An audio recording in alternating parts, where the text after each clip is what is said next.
Gracias, Robert y Lavinia, por esta hermosa alabanza. Mis hermanos, antes de comenzar el culto, me gustaría citaros a todos a un encuentro muy especial. Del 15 al 17 de este mes, vamos a tener un encuentro espiritual, nuestra iglesia, los pastores, los ancianos, y todos estáis invitados a venir. Si venís todos, no creo que haya sitio para todos, pero bueno, los primeros que lleguen al menos habrá sitio para ellos. Yo espero que todos hagáis planes para venir, porque sabéis, necesitamos encontrarnos, necesitamos dialogar, necesitamos hablar, necesitamos conocernos. Y no hay nada mejor que ir a un retiro espiritual, a Entrepeñas, solo por 35 euros por persona. No hay ningún albergue que cueste eso con comida incluida. Mis hermanos, si no tenéis vehículo, no os preocupéis, conseguiremos el vehículo. Fletaremos un autobús si hace falta. Pero yo os invito a que hagáis planes para venir. Del 15 al 17, la temática va a ser sobre la amistad. Vamos a intentar conocernos más, fomentar la amistad entre nosotros, compartir y sobre todo compartir al Señor. Así es que haced planes. A la salida estará 2 ancianos, o Amalia o Israel, y directamente a él le decís: oye, yo quiero ir, apúntame. Os apunta y ya está, y contamos con vosotros. Va a ser un fin de semana muy especial, tendremos una Santa Cena judía especial. Mis hermanos, es el momento de relacionarnos, es el momento de conocernos, y qué mejor lugar que Entrepeñas, en medio de la naturaleza, para hacerlo. Así es que haced planes, apuntaros a la salida y venid. Venid, mis hermanos, porque no es dinero, 35 euros por persona. Y en segundo lugar, quería hablaros un poquito de Ávila. Sabéis que Ávila es nuestra hija, esa hija que está comenzando a nacer. Se están haciendo muchas cosas en Ávila. Esta mañana mismo había un equipo, como todos los sábados, que sale hacia Ávila con 2 coches para poder trabajar allí con el grupo de personas que ya hay allí. El sábado que estuve allí, hace 3 sábados, os puedo decir que se reunieron en aquel local 30 personas y 20 niños. 30 personas y 20 niños, en un local chiquitito. Pero las cosas han cambiado, porque hemos buscado otro local más grande, luminoso. Percy han estado con otra persona adecentando durante toda esta semana y la anterior, y todavía seguirá esta semana que viene. Ya han llegado sillas nuevas, es decir, tenemos una iglesia realmente en Ávila. Tenemos gente que está yendo entre semana a dar estudios bíblicos allí de esta iglesia. Tenemos ya hasta españoles en Ávila recibiendo estudios bíblicos, mis hermanos. Entonces, bueno, se está haciendo una obra. Todo el año pasado se trabajó sábado tras sábado, se sigue trabajando. ¿Y por qué os cuento todo esto? Porque todos formamos parte de Ávila y del trabajo que está realizando allí. Si alguno de vosotros quiere ir a Ávila un sábado, a estar allí, a apoyar con su presencia, a luego salir por la tarde a hacer obra misionera, ya veréis que es muy sencillo. Mis hermanos, solo tenéis que también decirlo a la salida a los ancianos: oye, yo quisiera ir a Ávila, a Amalia sobre todo, que es la que lleva toda la coordinación de todas las personas voluntarias que van sábado tras sábado a Ávila. A lo mejor puedes vivir una experiencia de un sábado o 2 al año, pero apúntate, di: oye, tal sábado me vendría bien, quisiera ir. Apúntate, y los coches están ahí, todo está pagado, simplemente necesitamos tu presencia en Ávila, tu apoyo en Ávila, y que nos ayudes. Necesitamos también maestras de niños cada sábado. Hay 20 niños allí que atender. Ahora en el nuevo local tendremos ya salas para ellos. Así es que, si alguien cree que puede dirigir escuela sabática de niños, que también nos lo diga. Necesitamos ese tipo de voluntarios. Mis hermanos, necesitamos vuestras oraciones. Ávila es un proyecto que el Señor tiene que mover. Es una ciudad congelada, no solo por el frío que hace, sino congelada espiritualmente. Y necesitamos derretir el hielo. Y para ello necesitamos la oración intensa, para que el Espíritu Santo trabaje. Y para que el Espíritu Santo dote el corazón de los voluntarios y les dé palabras para predicar el Evangelio, y que muchas personas como las personas que ya quieren bautizarse en Ávila, ya hay candidatos al bautismo, puede haber muchas más. Y finalmente que no haya solo un local, que haya muchos locales en Ávila. Así es que, mis hermanos, que tu oración intercesora se deje oír a partir de hoy, si no lo has hecho ya, por el proyecto de Ávila. Y si quieres hacer más, súmate, necesitamos gente. Somos muchos en esta iglesia, pero siempre nos faltan voluntarios. Así es que no pienses, otro lo hará. Piensa, tengo que hacerlo, el Señor me llama, voy a ir. También voy a prestar y voy a poner mi granito de arena. Ven a Ávila y colabora. Un día os presentaremos diapositivas del nuevo local ya terminado y todo para que veáis cómo está avanzando la obra allí. Es nuestra hija chiquitita, tenemos que cuidarla y tengo que apoyar en ese cuidado. Que el Señor os bendiga a todos aquellos que Él sin duda está impulsando para ir allí a colaborar en este proyecto. Bien, y finalmente sabéis que los cultos que estamos tocando últimamente, tanto el pastor Daniel Moreno como un servidor, tienen que ver con nuestras doctrinas. La serie se titula Creciendo en la Fe. Y estamos presentando poco a poco las doctrinas que nos caracterizan como iglesia, para que nadie nos engañe, para que nadie nos venga a presentar las 3 patas del gato, sino que sepamos que el gato tiene 4 y están en la Biblia, las 4. Así es que, mis hermanos, vamos a seguir con esta temática. Recordáis que hace algunos sábados estábamos hablando de la Trinidad. El pastor Daniel habló del Espíritu Santo el sábado pasado. Quedaba una segunda parte del tema que yo presenté, en la que presenté las evidencias de cómo hay 3 personas en la divinidad, cómo interactúan entre ellas, qué es lo que hacen por nuestra salvación, pero presenté estas evidencias en el Antiguo Testamento. Hoy vamos a presentar las evidencias de ese único Dios en 3 personas en el Nuevo Testamento. Primeramente, hablemos de la unicidad de Dios, es decir, el Nuevo Testamento me da referencias para tener la seguridad de que Dios es uno solo, es decir, que yo no adoro a 3 dioses, sino que adoro a un solo Dios. No vamos a leer todos los textos, voy a citar muchos textos, solo leeremos algunos, porque son demasiados textos. Pero si alguno tiene interés, os aseguro que lo que vamos a dar esta mañana es una demostración muy intensa de la Trinidad en el Nuevo Testamento. Así es que tomad nota, porque vamos a presentar muchos aspectos y los textos que los avalan, para que si tenéis que un día defender el tema delante de alguien que tenga dudas sobre él, tengáis el material y lo tendréis en vuestros apuntes. Y para que también os sirva para revisarlo, como los bereanos, porque no hay ningún tema que escuchándolo solo en el culto se me quede. Tengo que luego llegar a mi casa y en mi devoción personal coger esos textos y empezar a repasarlos y yo sacar mi propio tema, para luego poder dar a otros el mensaje. Así es que, mis hermanos, tomad nota de los distintos textos los que os interese sobre este tema que va a demostrar en el Nuevo Testamento la Trinidad. Primeramente hablemos de la unicidad de Dios, que ya explicamos en el Antiguo Testamento. 3 personas, un solo Dios.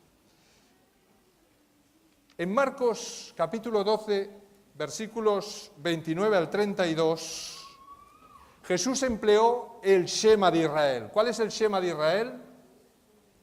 Ya lo mencionamos en Deuteronomio 6:4 en el anterior culto. Oye Israel, Jehová nuestro Dios, Jehová uno es.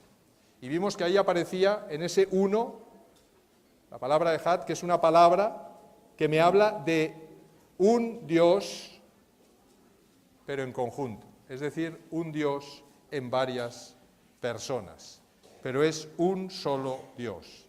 En segundo lugar, Pablo, el apóstol Pablo, que ocupa también gran parte del Nuevo Testamento, declara en 1 de Timoteo, capítulo 2, versículo 5, porque hay un solo Dios. Así es que el apóstol Pablo, gran defensor del cristianismo, él dice, hay un solo Dios. La misma creencia del Antiguo Testamento se repite luego en el Nuevo Testamento. Y en tercer lugar tenemos a Santiago. Santiago capítulo 2, versículo 19, el hermano de Jesús escribió: ¿tú crees que Dios es uno? Pues bien haces. Así es que, mis hermanos, creemos en un solo Dios. Está avalado en todo el Antiguo Testamento y en todo el Nuevo Testamento. Pero también creemos en que ese Dios único está formado por tres personas.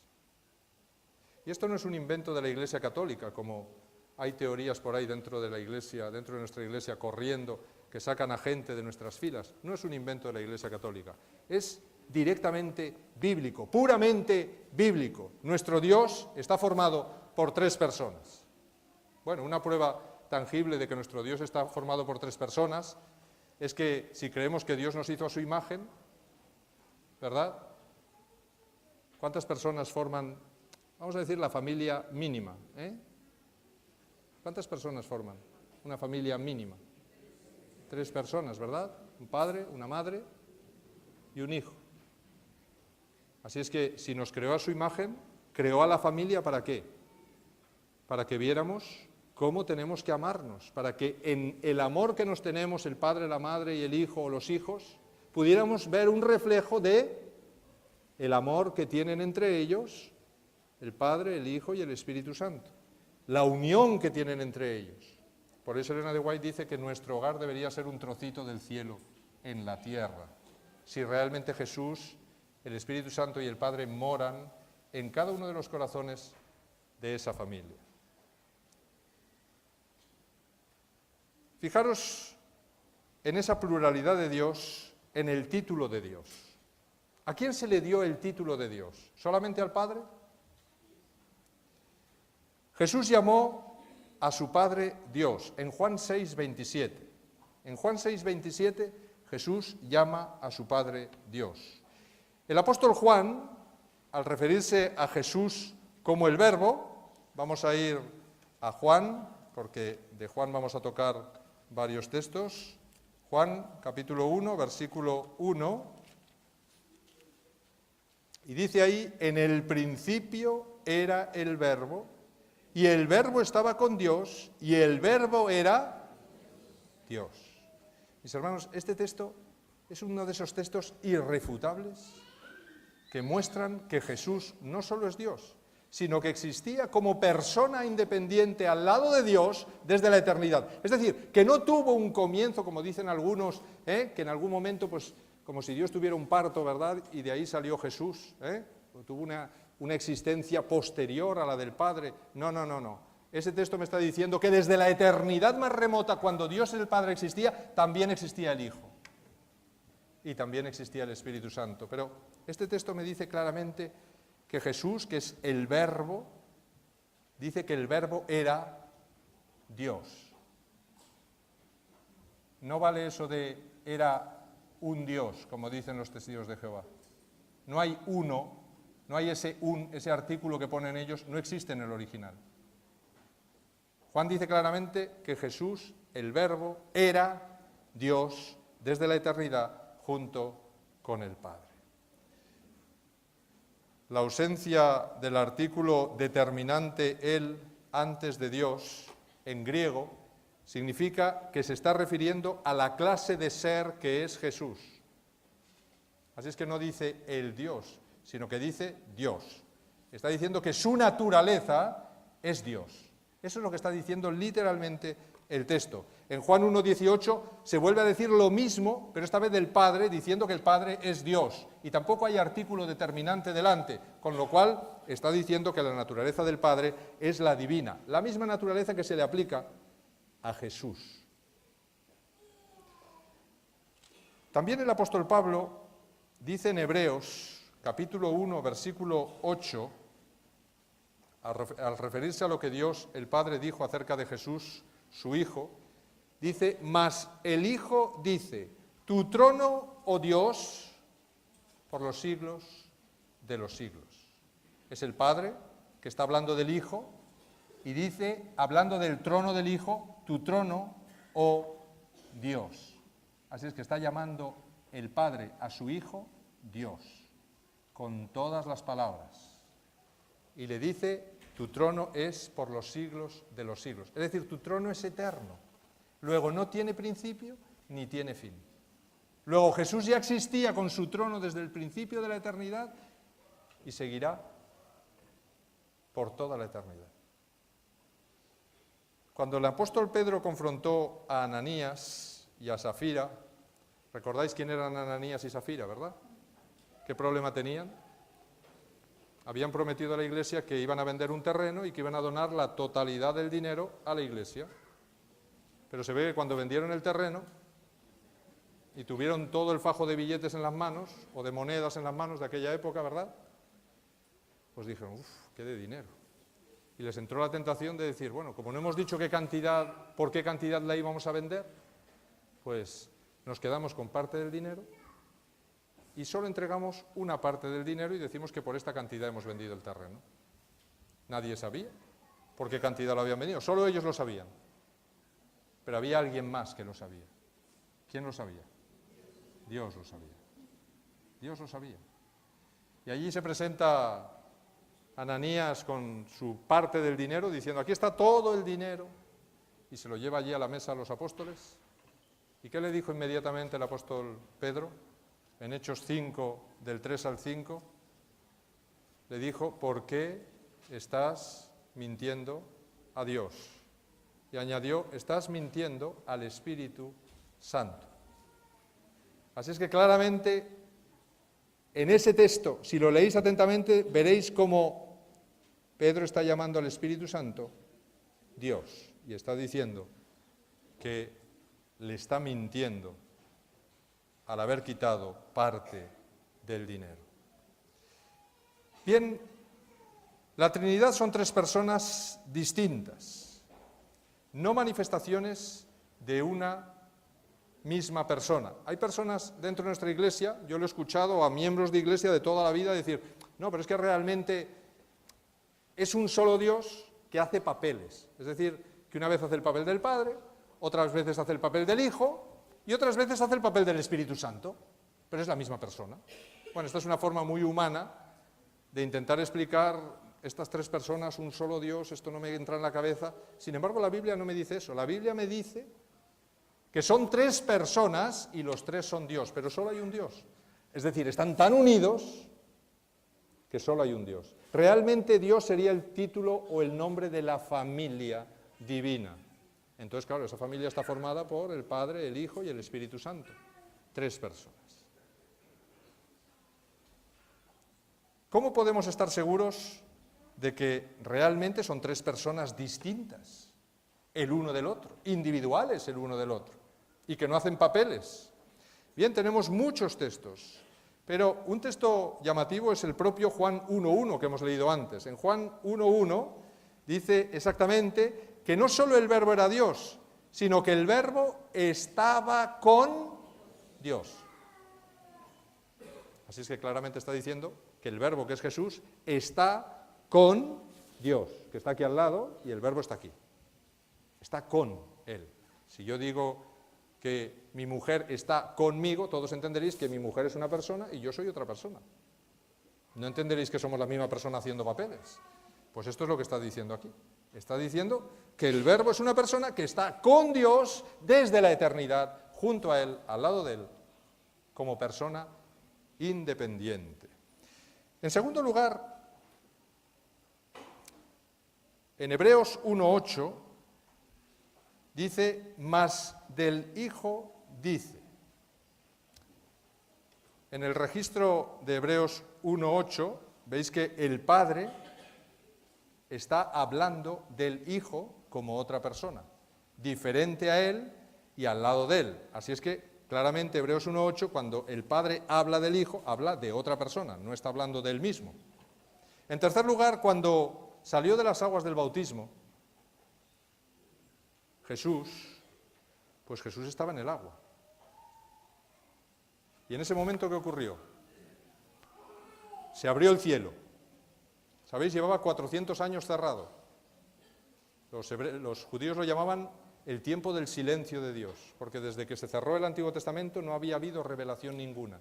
Ahora Jesús se mete en el agua, sale del agua y en ese momento se abre el cielo por primera vez en 400 años. Y surge la voz del cielo del Padre y dice, este es mi Hijo amado en quien tengo puesta toda mi confianza. Y para que no haya dudas de que hay una tercera persona en todo este trabajo de salvación por el hombre, ahí se presenta el Espíritu Santo. Y una de las raras veces que el Espíritu Santo toma forma es esta. Y toma una forma física para que tengamos una evidencia tangible, vamos a decir casi científica, de que realmente Jesús está en el agua, la voz que sale del cielo es del Padre, no creo que Jesús sea ventríloco, ¿verdad? Es del Padre, que está diciendo, he ahí mi Hijo amado, y el Espíritu Santo está descendiendo entre los dos para posarse sobre Jesús. Así es que claramente el habla me revela una forma física detrás del habla. La forma física de Jesús está clarísima. Y la forma física de la paloma que toma el Espíritu Santo, habría que analizar por qué la paloma, es muy interesante, pero no es para este tema, desciende sobre Jesús. Claramente, con eso la divinidad quiso dar evidencias de que eran tres personas trabajando e iniciando el plan de la salvación en ese momento que Jesús atraviesa la puerta de la casa, porque así se llamaba el lugar donde se bautizó, la puerta de la casa. Curiosamente él dice, yo soy la puerta del tabernáculo, ¿verdad? Así es que ahí estaba iniciándose con su bautismo la labor del proyecto de salvación. Y ahí se presentan los tres que quieren morar en nuestros corazones, los tres que quieren transformar nuestras vidas, el Padre, el Hijo y el Espíritu Santo. Tenemos más evidencias, mis hermanos, de que realmente son tres personas distintas. Cuando el ángel Gabriel le informa a María que ella iba a dar a luz a Jesús, el Mesías, le dijo que el Espíritu Santo vendría sobre ella, ahí tenemos una persona, pero luego añade, el poder del Altísimo te cubrirá con su sombra, ahí tenemos, el Padre viene también, y dice, y el santo ser que de ti nacerá será llamado Hijo del Altísimo. Está en Lucas capítulo 1, versículos 31 al 35. Así es que el Espíritu Santo, en esa concepción de Jesús, no vino él solo. El Padre realmente vino también. Y el ser que surgió dentro de María era Jesús hecho carne. Así es que estas declaraciones de Gabriel significan que el Padre, el Hijo y el Espíritu Santo son personas distintas e individuales una de la otra. Jesús también informó a sus apóstoles de que Él volvería a la casa de su Padre en el cielo. Se lo dijo en Juan 14, versículos 2 y 3. Y les dijo que Él pediría al Padre, les dijo, no os dejaré solos, sino que voy a pedir al Padre que os dé, ¿qué? Otro consolador. Otro consolador. Luego, si pide otro consolador y él se va al cielo y otro consolador vendría en su lugar, claramente, ese otro consolador, él era el primero. El segundo era el Espíritu Santo. Si es otro, y además ahí aparece un término que indica que ese otro consolador tendría las mismas características que Jesús, haría la misma obra, le sustituiría plenamente a él en su lugar en este mundo. Así es que no nos dejó solos, sino que vino el otro consolador, que es la tercera persona de la divinidad del Espíritu Santo, e hizo lo mismo que Jesús realizó en su ministerio terrenal por todos los seres humanos, pero esta vez hasta la segunda venida de Jesús. O sea que claramente Jesús está hablando de otra persona distinta a él, que va a hacer las mismas funciones que él mientras él está en el cielo. El Espíritu Santo estará realizándolas en la tierra. En sexto lugar, en Juan 14, 26, Jesús se refirió al Espíritu Santo a quien el Padre enviaría en su nombre. Fijaros lo que dice en Juan capítulo 14, versículo 26. Perdón, 26. Dice, pero el Consolador, el Espíritu Santo, a quien el Padre enviará en mi nombre, Él os enseñará todas las cosas y os recordará todo lo que yo os he dicho. Así es que el Padre iba a enviar en el nombre de Jesús al Espíritu Santo. Claramente, mis hermanos, hay que tener la mente muy enrevesada para pensar que el Espíritu Santo aquí es una fuerza o es no sé qué, y no es una persona. Hay cientos de evidencias que nos muestran que realmente es una persona. 3 personas trabajando para nuestra salvación. Bien, otra cosa importante es que algunas personas dicen, bueno, de estos 3, ¿quién es el superior? Y algunos dicen, bueno, el Padre es el superior. Si le preguntáis a los testigos de Jehová, os dirán que, por supuesto, el Padre. Y te dirán que además es el único Dios, porque Jesús no es Dios. El Padre. Pero algunas personas dicen, oye, pero es que cuando Jesús estaba en la tierra, decía, yo solo he venido a hacer la voluntad de mi Padre. Luego el Padre es el superior, Jesús ahí es inferior al Padre. O de repente decía, oye, yo no sé la fecha de la segunda venida, solo mi Padre que está en el cielo sabe la fecha. Y algunos dicen, bueno, si era Dios tenía que saberla, ¿cómo es que no la sabe? ¿Cómo es que dice solo el Padre? O dejamos a la potestad del Padre eso. ¿Por qué? Pero luego hay otro detalle más, y es que cuando el Espíritu Santo aparece, dice, bueno, yo os voy a enviar al Espíritu Santo. O sea que el Espíritu Santo recibe órdenes de Jesús, pero también recibe órdenes del Padre, y hace lo que el Padre y el Hijo dicen. Así es que el Espíritu Santo sería, pues, el último de la fila, ¿no? Así es que habría ahí una supeditación. ¿O es que tienen el distinto poder, o es que tienen el mismo pero se han supeditado voluntariamente? ¿Qué es lo que pasa aquí? Bueno, la Biblia nos dice que Jesús tiene exactamente, como hemos visto, el mismo poder que el Padre, y el Espíritu Santo también. Los 3 tienen el mismo poder, los 3. Son idénticos en todo, los 3. Pero, mis hermanos, de cara al plan de salvación, de cara a redimir al ser humano, el Hijo decidió supeditarse completamente a la voluntad de su Padre. Se despojó de sus atributos divinos, se despojó, vamos a decir incluso, de querer ser igual al Padre, y dijo, no, ahora yo me voy a supeditar a lo que tú decidas, yo solo voy a hacer tu voluntad, me voy a convertir en ser humano y voy a ser un ejemplo para todos los seres humanos y a demostrar que donde Adán había caído, no se tenía que haber caído, sino que supeditándose completamente a la voluntad del Padre, dejando a un lado el yo, y a través del poder del Espíritu Santo, Adán no tenía que haber caído. Y esto es lo que vino a demostrar Jesús. Así es que se supeditó, se subordinó voluntariamente al Padre. Dice el texto que se despojó de su divinidad él, voluntariamente, nadie se la quitó, él se despojó. Y vino como un ser humano. ¿Y el Espíritu Santo? ¿Sabéis? Si leemos con esta idea la Biblia, la entenderemos bien. Pero si no leemos con esta idea la Biblia, tendremos problemas. El Espíritu Santo, ¿por qué dice en algunos lugares y se le menciona como el Espíritu del Padre, o el Espíritu de Jesús, o yo os enviaré al Espíritu? Y entonces algunas personas dicen, bueno, esto es que es el poder del Padre o el poder de Jesús, que es mencionado como su Espíritu, pero realmente no es una persona. Todos los textos que hemos leído nos están diciendo que son personas individuales. ¿Qué hace el Espíritu Santo, mis hermanos? Igual que Jesús se supedita a la voluntad del Padre, el Espíritu Santo en toda la Biblia, y sobre todo una vez ha venido a este mundo, poniéndose en el lugar de Jesús, como segundo consolador, se supedita a la voluntad del Padre y a la voluntad del Hijo. Así es que Jesús se supedita a la voluntad de su Padre completamente, y el Espíritu Santo se supedita a la voluntad del Padre y a la voluntad del Hijo.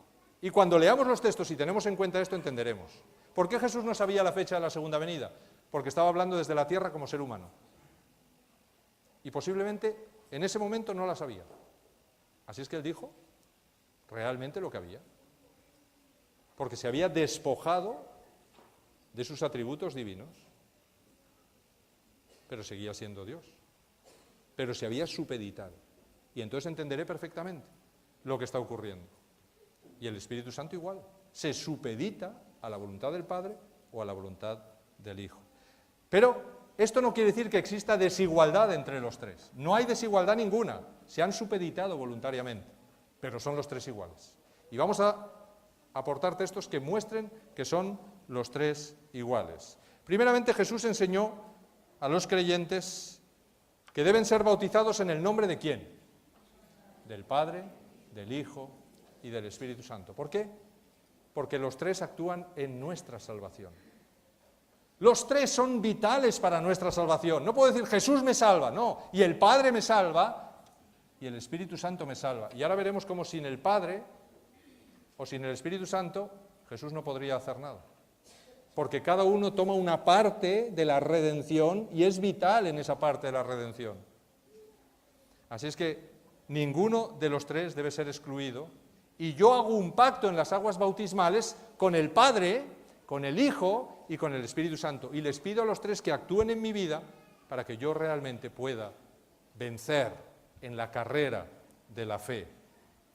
En segundo lugar, contra las tres personas se puede blasfemar, ¿sí o no? ¿Se puede blasfemar contra las tres personas? Bueno, no se debe blasfemar. Pero la Biblia dice que es posible que un ser humano blasfeme contra las tres personas.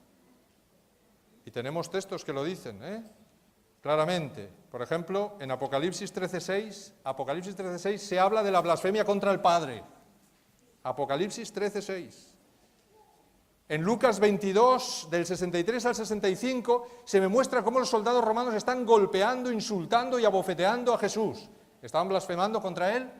Sí, estaban blasfemando directamente contra Jesús.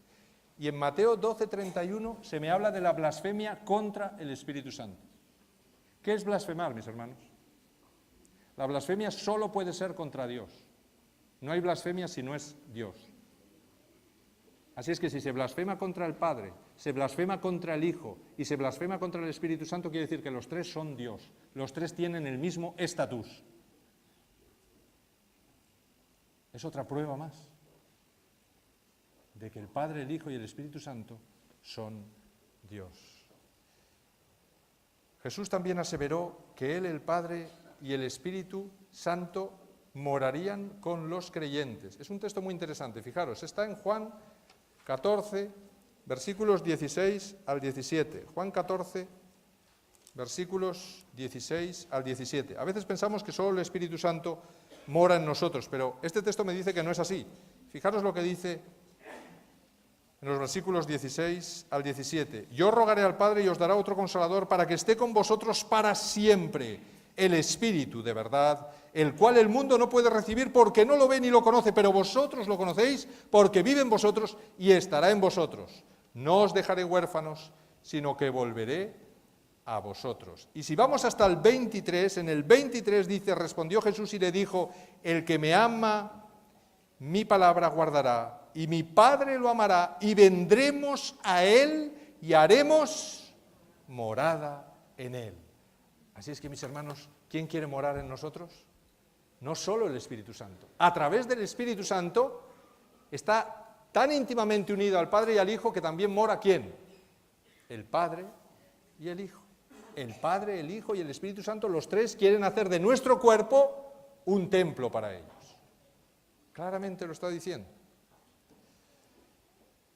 Los tres están incluidos en la bendición que Pablo da a los creyentes de 2 de Corintios 13, 14. ¿Qué dice ahí Pablo? Dice, la gracia del Señor Jesucristo, el amor de Dios y la comunión del Espíritu Santo sean con todos vosotros. Amén. Y así termina su carta a la iglesia de Corintios. Pero hay algo ahí interesante. No solo menciona las tres personas de la divinidad, sino que menciona una característica por cada persona. La pregunta es, ¿qué importancia tiene esa característica para esa persona? Porque ¿qué dice de Jesús? Que es el primero que menciona. La gracia de Jesús. ¿Y por qué menciona la gracia aplicándole como una característica vital e importante en el proyecto de salvación a Jesús? ¿Por qué la gracia a Jesús? ¿Por qué Jesús vino a este mundo? Vino a salvarnos. ¿Y por qué vino? ¿Porque nos portábamos todos muy bien? Y dijo, pobrecitos, qué bien se están portando, voy a ir allí a ayudarles. No, vino cuando le estábamos insultando, blasfemando, abofeteando y pegándole patadas en las espinillas. Y Él vino. ¿Y por qué vino? Vino por puro amor. No vino porque lo mereciéramos ninguno de los seres humanos que hay en este mundo. Vino por puro amor. No por nuestros méritos, sino por gracia. Es decir, porque nos amó más que a su propia vida. Por eso vino. No porque esperaba recibir algo nuestro. Hay un texto por ahí espeluznante en el que se le pregunta a Jesús: oye, estas heridas que tienes en las manos y en los pies, ¿dónde ocurrieron? ¿Y qué dice el texto? Me las han hecho en la casa de mis amigos. Sus amigos le habían hecho eso. Nosotros somos esos amigos. Así es que Jesús ha venido por pura gracia para salvarnos. Es un regalo que Él nos hace. Él muere en nuestro lugar por gracia, no porque lo merezcamos. Así es que todo lo que sean hacer obras para ganar la salvación, este texto, simplemente esta despedida ya me está diciendo que eso no sirve para nada. Jesús ha venido a salvarme por pura gracia. ¿Pero qué más dice el texto? El texto dice el amor de Dios. Está hablando del Dios Padre. ¿Por qué el amor de Dios? Imaginaros, Jesús quiere venir a salvarnos y el Padre dice no. No, porque no soportaré verte morir en la cruz, no soportaré verte flagelado, no soportaré el sufrimiento que vas a pasar. No vas. ¿Jesús hubiera venido? Aunque Él hubiera querido, ¿hubiera venido? No hubiera venido. Entonces, ¿por qué vino Jesús? Porque el Padre nos amó más a nosotros que a su propio Hijo. Por eso vino Jesús. Juan 3:16, ¿verdad? Porque de tal manera amó Dios al mundo que ha dado su único Hijo para que todo aquel que en Él crea no se pierda, sino que tenga vida eterna.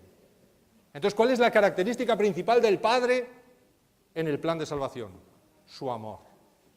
¿Esto quiere decir que Jesús no tiene amor por nosotros? Claro, lo vemos en su gracia. Tiene el mismo amor que el Padre. Y ahora viene la tercera persona, el Espíritu Santo. ¿Y qué dice el Espíritu Santo? ¿Qué dice el Espíritu Santo? La comunión del Espíritu Santo. Jesús me salva por gracia. El Padre me aplica su amor y permite que Jesús venga. ¿Y todo eso sirve de algo si no tengo la comunión del Espíritu Santo? No, porque ¿sabéis lo que dice esa palabra? Esa palabra dice que el Espíritu Santo, su labor es unirme al Padre y al Hijo. Porque el pecado me ha separado de ellos, no sé volver a ellos. Así es que ¿quién me va a llevar a ellos? Me va a llevar el Espíritu Santo. El Espíritu Santo me va a unir de nuevo al cielo, porque este mundo está separado por su pecado del cielo. El Espíritu Santo me une al cielo, nos une entre nosotros, me devuelve el amor que perdí para que pueda unirme y amar a los demás. Esta es la labor del Espíritu Santo. Sin esa labor, aunque Jesús hubiese muerto y aunque el Padre me amara mucho, yo nunca llegaría al cielo.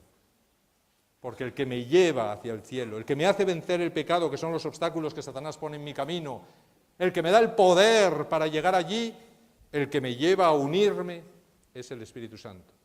Así es que el apóstol Pablo está bien acertado aquí cuando da estas características para cada una de las personas. Y aquí descubrimos qué papel fundamental juega cada persona de la divinidad en mi salvación. Si falla uno de ellos, ya no hay salvación. Así es que claramente es vital el papel de los tres. Por eso los tres pueden dar vida. Los tres dan vida, mis hermanos. En Juan 5:21 se dice cómo el Padre da vida. Jesús, el Hijo. En Juan 5:21 también se dice que da vida. Y finalmente el Espíritu Santo, en Juan 6:63. Vamos a leer qué dice el Espíritu Santo en Juan 6:63. Juan capítulo 6, versículo 63. Dice, el Espíritu es el que da vida, la carne para nada aprovecha. Así es que dice claramente que el Espíritu da vida, igual que Jesús da vida, igual que el Padre da vida. Los tres están asociados con la verdad. Los tres aportan la verdad al mundo. En Juan 3:33 se llama al Padre diciéndole que el Padre es veraz, tiene la verdad. Y su palabra es verdad, dice Juan 17, 17. Y en Juan 14, 6 se me dice que Jesús es la verdad. ¿Y el Espíritu? Pues en Primera de Juan, capítulo 5, versículo 6, el Espíritu es llamado el Espíritu de la verdad. Así es que las tres personas tienen la verdad para este mundo. Y los tres son eternos. También aparece en el Nuevo Testamento. Se denomina al Padre el Rey de los siglos, es decir, el Rey de la eternidad, en Primera de Timoteo 1, 17. El Espíritu Santo se le denomina en Hebreos 9, 14 el Espíritu Eterno. Así es que mora por la eternidad. Y hemos visto en Juan 1 cómo el Hijo existía por la eternidad junto al Padre. Los tres, por eso se les llama Señor. De Dios el Padre, se dice en Mateo 4:7, claramente Jesús mismo lo llama Señor, y llama Señor a su Padre. Y otros también en Hechos capítulo 2, versículo 39. Y Jesús el Hijo es llamado Señor por muchas personas. ¿Recordáis el famoso texto que Jesús dijo que se pronunciaría en su segunda venida? En aquel día muchos me dirán, Señor, Señor. Y a Jesús le llamaban Señor, aparte de Maestro y aparte de Rabí. Así es que claramente los tres se les llama Señor. Y el Espíritu Santo es llamado Señor por el apóstol Pablo en 2 de Corintios, capítulo 3, versículos 17 al 18. Ahí se denomina Señor al Espíritu Santo. Y finalmente, los tres son santos. El Espíritu Santo aparece mencionado con ese nombre más de 90 veces en el Nuevo Testamento. Pero también a María, cuando Jesús va a nacer, se le dice el santo ser que de ti nacerá. Solo alguien que sea sin pecado, sin mancha, que sea Dios en persona, se puede decir que es un santo ser. Porque David dice, en pecado fui concebido. Sin embargo, Jesús se dice que desde su concepción es santo. Diferencia importante. Y finalmente, también Jesús llama a su Padre, Padre Santo, en Juan 17, 11. Solo Dios puede ser Padre y solo Dios puede ser Santo. Así es que es triste que haya personas o seres humanos que se otorguen ese título a ellos mismos, como el Santo Padre, ¿verdad? Porque solamente Dios puede tener estos atributos. Bien, mis hermanos, hay muchas cosas más, pero me falta el tiempo. Los tres están asociados con la gloria, a los tres se habla de ellos y de su gloria. Los tres están asociados con señales milagrosas y prodigios. Pero me gustaría terminar sobre todo hablando un poquito de la divinidad de Jesús.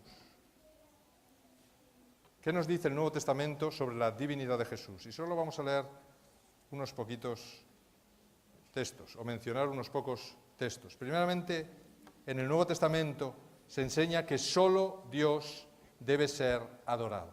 Solo Dios. Y sin embargo, vemos que Jesús aceptó adoración o no aceptó adoración. Jesús aceptó adoración. Le adoraron en muchos momentos de su ministerio terrenal y él nunca le dijo, como el ángel Gabriel le dijo a Daniel, oye, levántate que yo soy un consiervo tuyo. Él aceptó la adoración.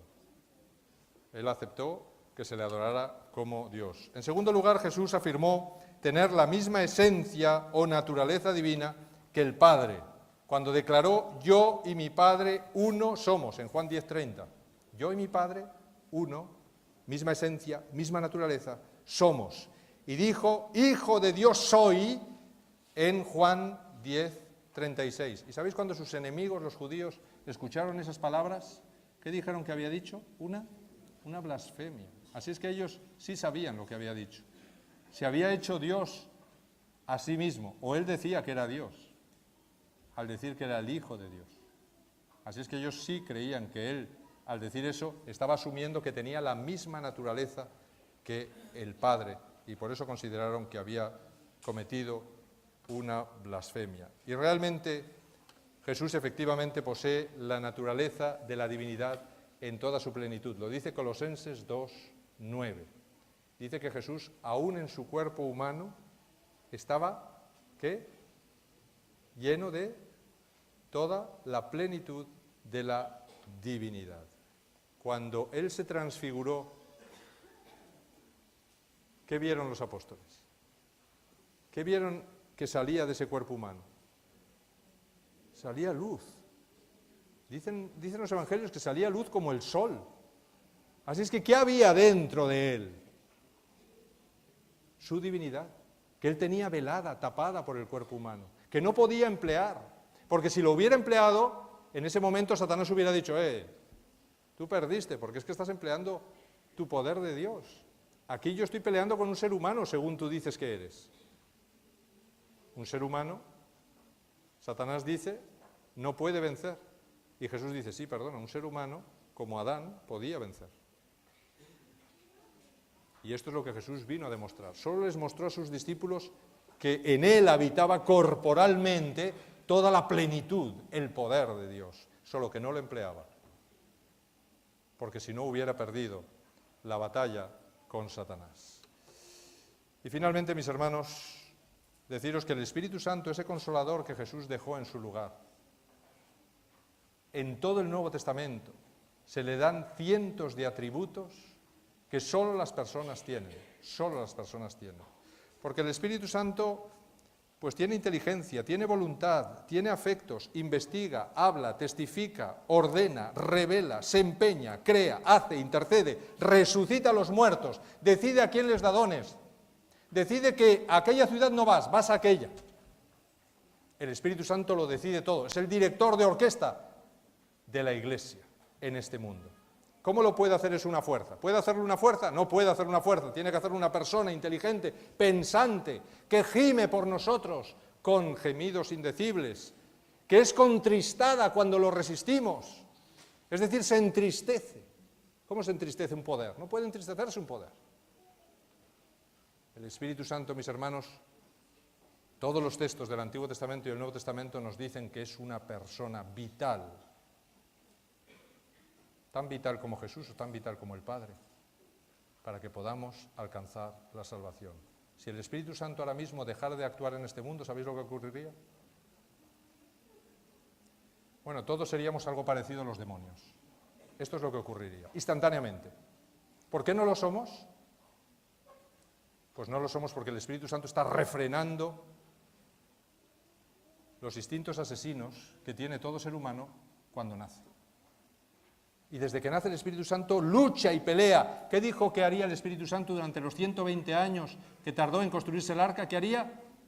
Luchar, contender con los antediluvianos. ¿Por qué tiene que luchar con el ser humano el Espíritu Santo?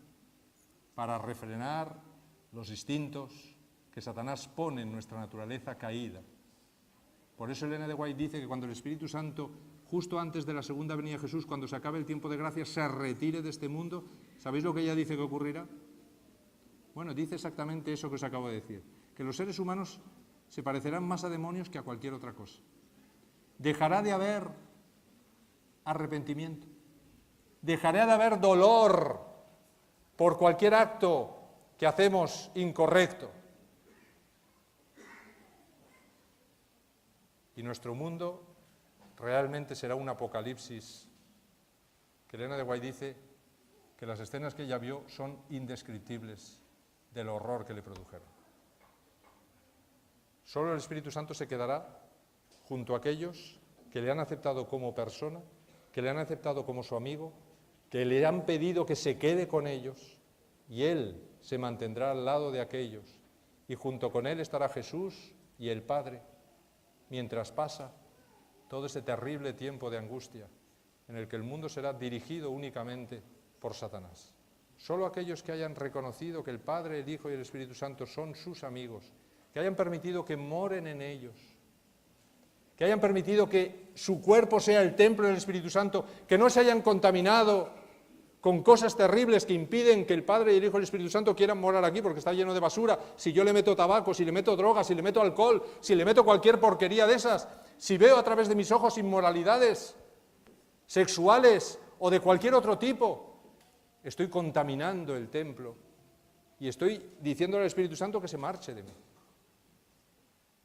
Así es que solo aquellos que hayan cultivado la amistad, que hayan dicho, Señor, aquí estoy, entra, y que hayan cerrado las avenidas del alma a todo aquello por donde Satanás pueda colarse, solo esos podrán seguir caminando firmemente de la mano de Jesús, llenos del Espíritu Santo y viendo al Padre, hasta la segunda venida de Jesús. Es el momento de cultivar esa amistad, queridos jóvenes. Es el momento de decidir, como Daniel, no contaminarme con las cosas de este mundo. Es el momento de decir, Señor, yo solo quiero caminar contigo. Quiero que mi cuerpo sea realmente un templo para ti y que tú, junto con el Padre y con el Espíritu Santo, podáis morar plenamente en mí. Y quiero que mi única meta sea llegar a ver tu rostro en esa segunda venida. Que el Señor os bendiga en esta decisión. Amén.